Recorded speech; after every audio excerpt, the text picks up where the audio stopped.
Hi there. I'm doing a follow-up to a previous video I did a couple weeks ago. It was one of Bill Cooper's Mystery Babylon series I did a video on, and I showed how, this one right here, I showed how he had taken a quote from Albert Pike. He was supposedly quoting from Albert Pike in his book, Morals and Dogma. And he was saying how Albert Pike instructs the Masons on how to, on that Masonry will be asked to someday rule the world. And he quotes, "The world will soon come to us to basically rule the world." I'm paraphrasing. But I have the video, if you want to go back and watch that, where I show from Albert Pike's Morals and Dogma that the quote that he is citing is completely taken out of context. Check out Bill Cooper Takes Another Freemason out of context, or Freemason book out of context. But anyways, I found out that this whole show right here, that where he's reading that, is taken from A. Ralph Epperson. He is completely reading from A. Ralph Epperson in his book, The New World Order. And it was right in the beginning here. And I'll show that he is, in fact, reading from it.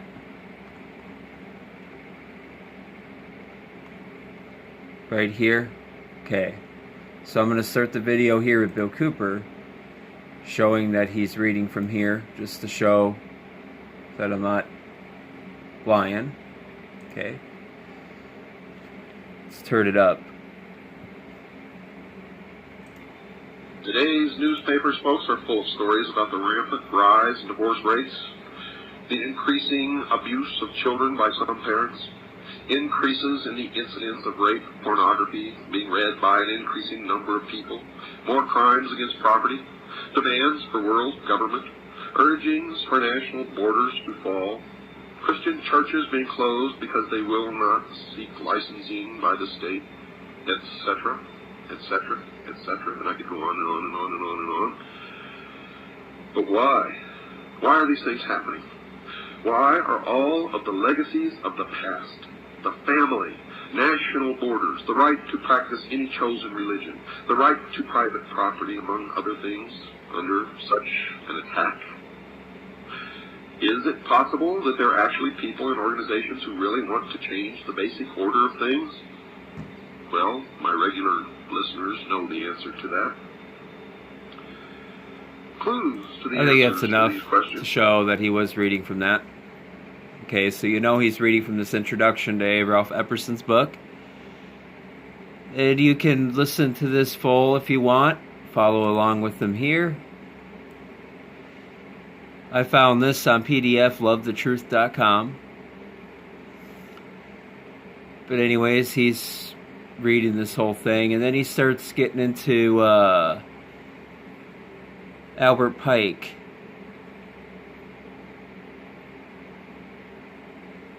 Coming up here. Yep, past here. Oh, come on, don't get blurry on me.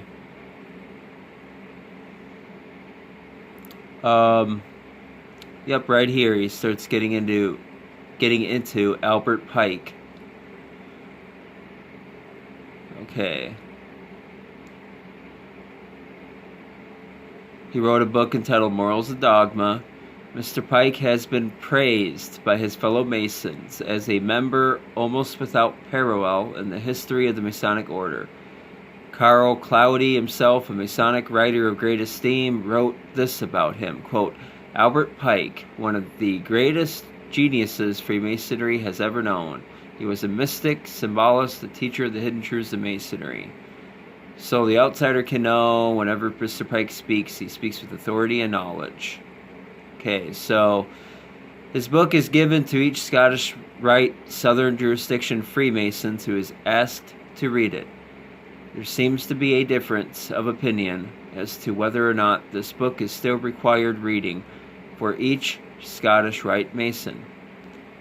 This writer was told that it was given to each Scottish Rite Mason in Tucson Other Masons say that this is not true. In it, he informs the new Mason about the moral teachings of the Masonic Lodge. He instructs the Masonic reader that the order will eventually be asked to rule the entire globe. He wrote, "The world will soon come to us for its sovereigns and pontiffs. We shall constitute the equilibrium of the universe and be rulers over the masters of the world." Unquote. Keep that in mind, that he is saying that Mr. Pike instructed Masons reading it, that the world will soon come to the Masons for its sovereigns and pontiffs. And look here, he even has a reference. 36, I imagine that's at the end of the book. Go to the end here. Okay, so we got to go to 36. Let's go to 36. Morals and Dogma, page 817. And there's really no need to, I can just go to, look this book up myself.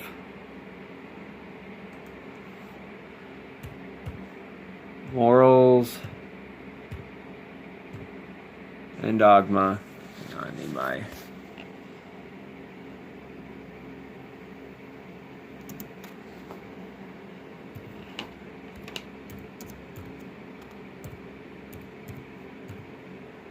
Okay.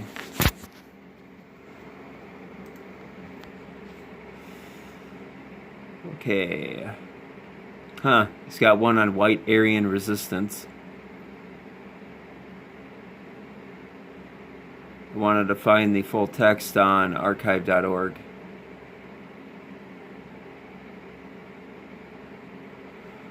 Okay, so...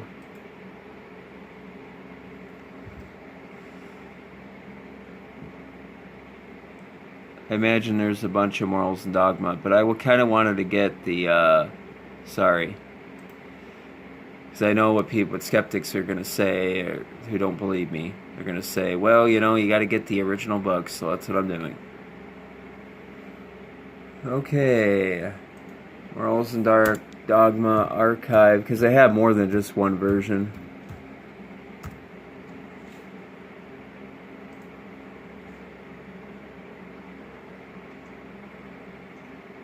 There we go. There's the original right here.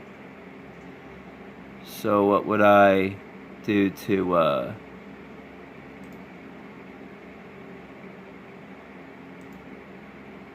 there we go. So all we got to do is go to page, what did he say? Page 817. Okay.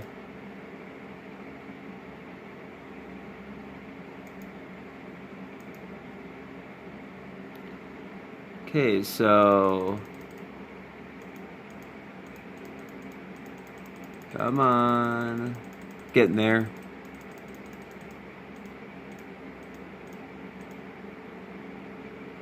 Okay.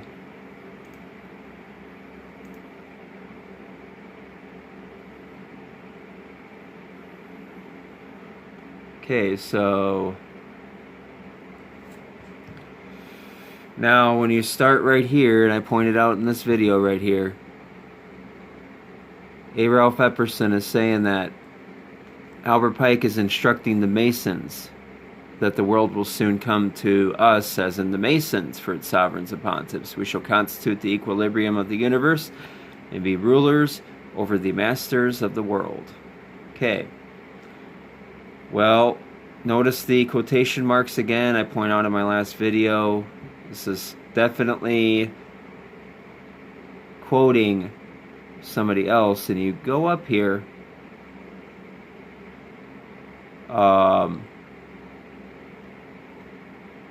You got to start at the beginning here.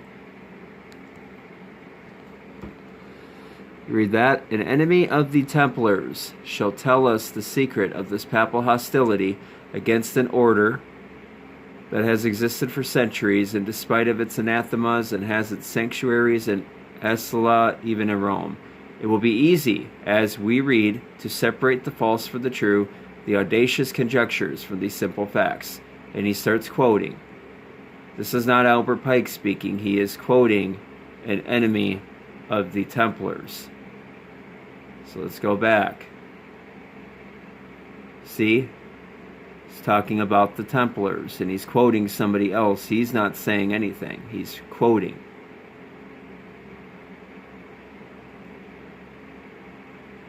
So he's not instructing any Masons, according to this text, on Masons, the world coming to Masons for its sovereigns and pontiffs and becoming rulers over the masters of the world.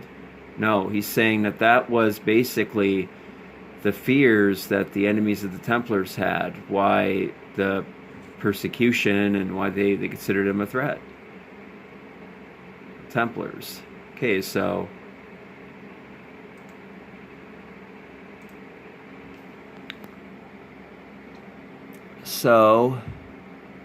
and I will go back to page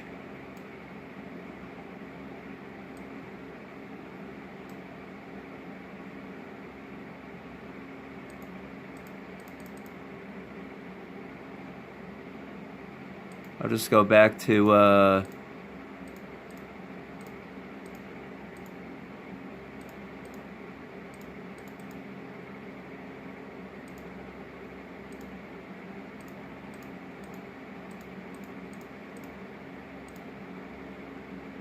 Yep, so he says right here that the world will soon come to us, completely taken out of context. Now, Bill Cooper was reading from him. So it was A. Ralph Epperson who misquoted, and I'm going to assume that this is a deliberate misquote, because he had the source. He knew what page this was on. He didn't take it out of context from anybody. Either he got the information from somebody else and didn't bother looking it up to make sure it was right,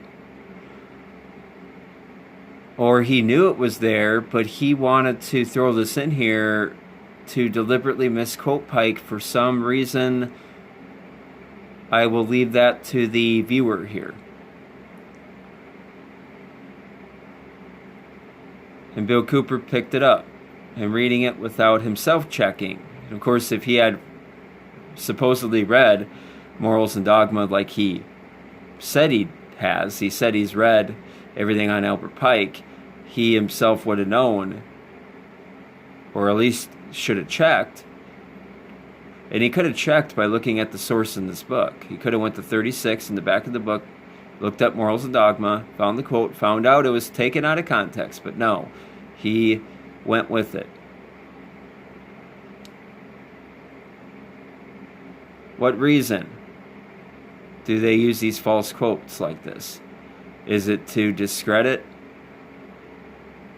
the cause against Freemasonry? I mean, Masons will look this up and see this is taken out of context and discredit the person giving them the information? Or is there these people want to paint Masonry as bad for their secret agenda? I guess I don't really know the answer to that. I just know right here, and I could bring up other quotes, examples of misquotes like this. But I think I won't. I think this will suffice. So, hey, Ralph Epperson, I would always check what you're reading when you're reading from him too. Well, now we know where Bill Cooper got the misquote from and what he was reading from. Isn't it interesting that he didn't say that he was reading from A. Ralph Epperson in the beginning? You almost think that he's, just, reading, or he's just basically just speaking his thoughts, that he wasn't reading from anything in that episode right here. But anyways, wanted to show you that. Take it easy.